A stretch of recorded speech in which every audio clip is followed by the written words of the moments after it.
gazed, the smile fading slightly from his expression. I turned to John and gently placed my hand on his chest. This one is quite impressive in intimate situations. I noticed a quick, shallow breath being taken. John let out a soft chuckle, finally making eye contact with Mr. Karen. "We've been together for 21 years, he said calmly, and I would say the last 5 have been the most enjoyable." Mrs. Karen chuckled, but it seemed less hearty this time. "Wait, really? Every night?" She looked me up and down, then glanced at John. "I mean, you still look fantastic, but there's no way he can match that energy." She smiled as if she were graciously indulging us by pretending to believe it. I allowed the quiet to linger, then I smiled. "You might be surprised by his abilities." John leaned forward slightly, speaking in a steady tone. "She makes it simple to stay engaged." Mr. Karen let out a light, somewhat anxious chuckle. "Yeah, I don't think I could accept it without witnessing it myself." I turned my head slightly. "No, do you genuinely believe? I'm not being serious." He remained silent, yet his gaze stayed fixed. I allowed the silence to linger, letting the tension build just slightly. Then I smiled gently. "I wasn't expecting to perform tonight." I stepped in front of John, gently placing my hand on his shoulder. "Since you asked so kindly," I turned my attention to Mr. Karen. "Don't say I didn't offer you an opportunity to reconsider."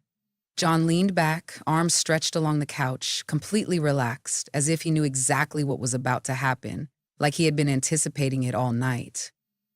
I turned toward him and gently traced my fingers down his chest. The room fell silent, and then I knelt down. Mrs. David let out a gentle sigh. "What are you up to?" I maintained my gaze on John, putting on a performance.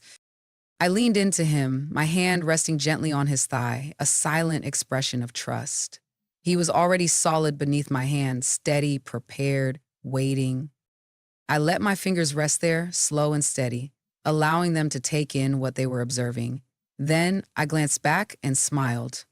Everyone remained still. I gently descended without any reluctance. No teasing, no build-up, just intentional movement and complete concentration, breaths adjusting. A breath was heard behind me, but I didn't pause. I leaned forward, the space between us growing smaller, filled with tension and history. Then again, even more slowly this time. My tongue moved slowly and deliberately, enjoying the intimacy of the moment. John let out a gentle breath, the sound resonating softly within him. He reclined on the couch, one hand placed on the armrest. Breathing became more deliberate, extended, and profound. I allowed my hand and mouth to move in harmony, smooth and steady, taking my time.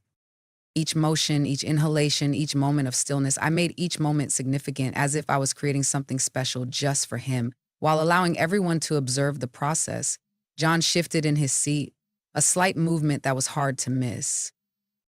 That's when his hand came down, just fingertips at first, resting at the back of my head, not pushing, just there, guiding me gently, and I followed. He led the pace, and I moved along with it like a familiar melody. We moved together as if it were second nature, as though we were executing a routine we had honed over time. The room behind me had fallen silent, yet it was still occupied.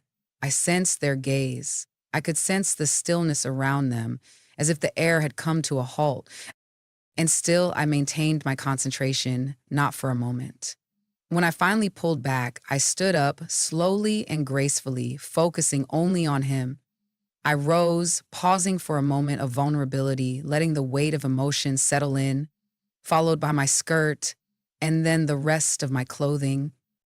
I settled beside him, drawn by a closeness that had deepened through the years, settling comfortably across him. Is there nothing separating us now? His hands held my thighs firmly, steady and prepared. I glanced around, making eye contact with everyone present in the room. "Hope you found the introduction enjoyable," and I settled, drawn closer by an unseen force and something else entirely. I moved over him in a steady, controlled manner.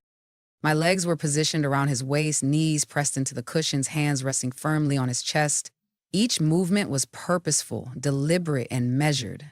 John's hold on my waist became more secure with each movement.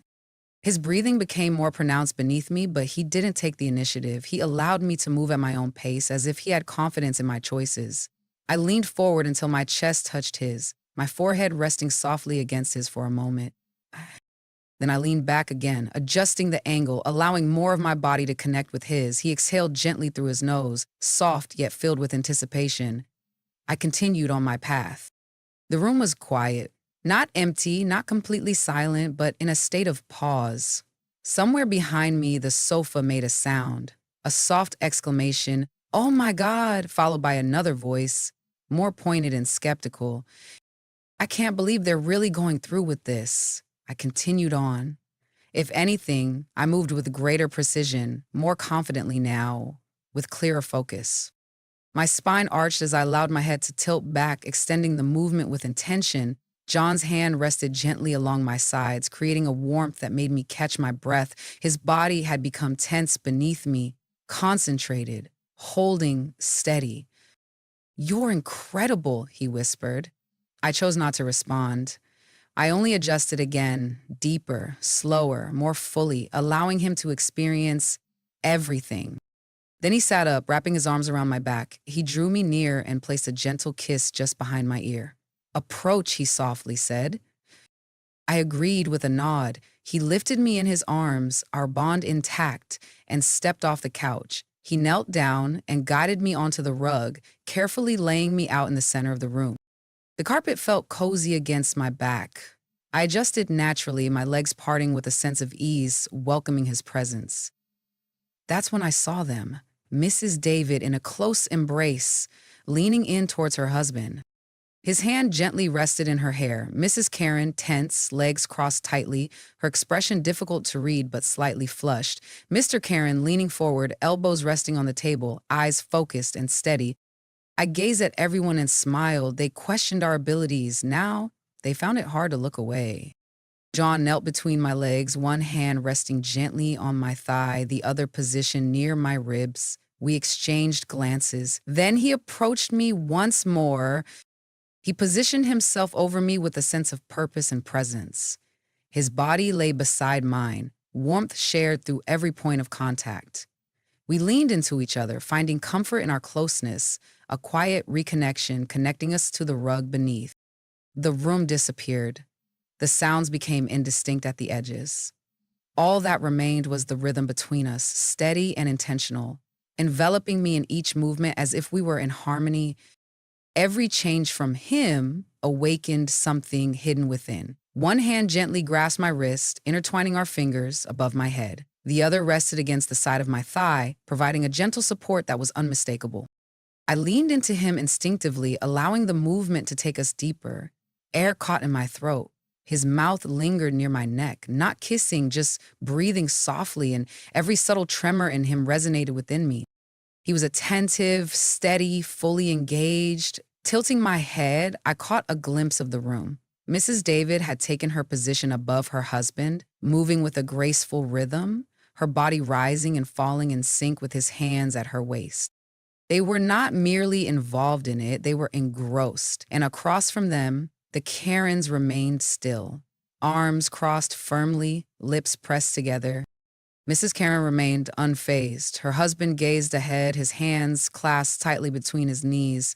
They appeared as if they had lost the ability to take a breath. The youngest couple in the room, feeling vulnerable, I looked back at John. His eyes were always on me. The movement, the presence, the comfort, it was all still there, accumulating towards something more significant. Without warning, his arms lifted me, one supporting my shoulder, the other my hips, and with a smooth motion, he turned me. My hands gripped the rug, knees positioned apart.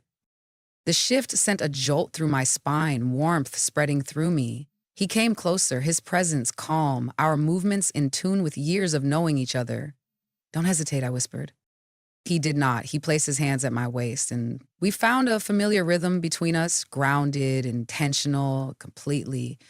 Enough is enough, no holding back.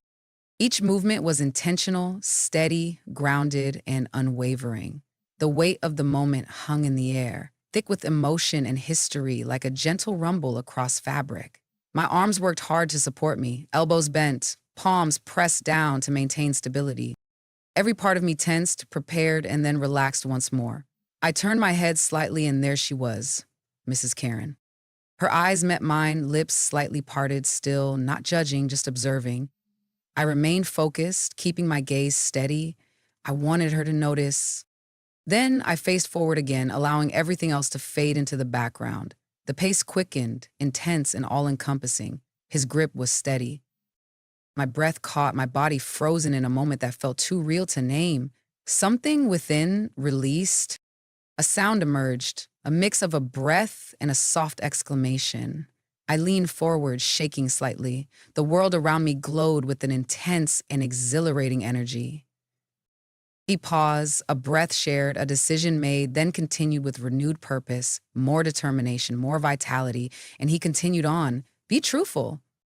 If you were in his position with everyone observing, how would you have reacted? Would you have stepped back or leaned in to face the moment fully? Please share your thoughts in the comments. I will be reading. And before you go, remember to like, subscribe, and enable notifications so you won't miss the next update. Thank you for tuning in.